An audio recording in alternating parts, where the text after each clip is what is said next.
How to fix app is currently not available in your country or region problem in iPhone. Hello guys, this is Atticus and welcome back to another tutorial video. In today's video, I'll teach you guys how you can fix app is not currently available in your country or region issue. So without any further ado, let's dive right into it. So the first step that we'll need to do is open up our App Store.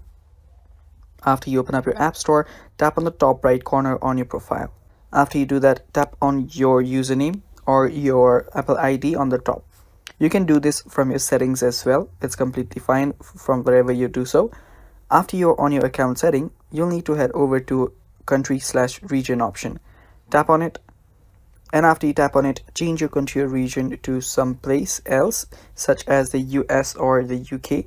You can change it to wherever you feel the app can be available. So tap on it, and after you tap on it, you'll have to agree to your terms and conditions. So tap on continue and then tap on agree. After you tap on agree, you can even add a payment method as well, and after you do that, you can tap on done and your country or region will be changed. After that, you can download your app, whichever you want to download, and you should be good to go. And that's all for today's video. Thanks for watching. Stay tuned for more, and bye bye.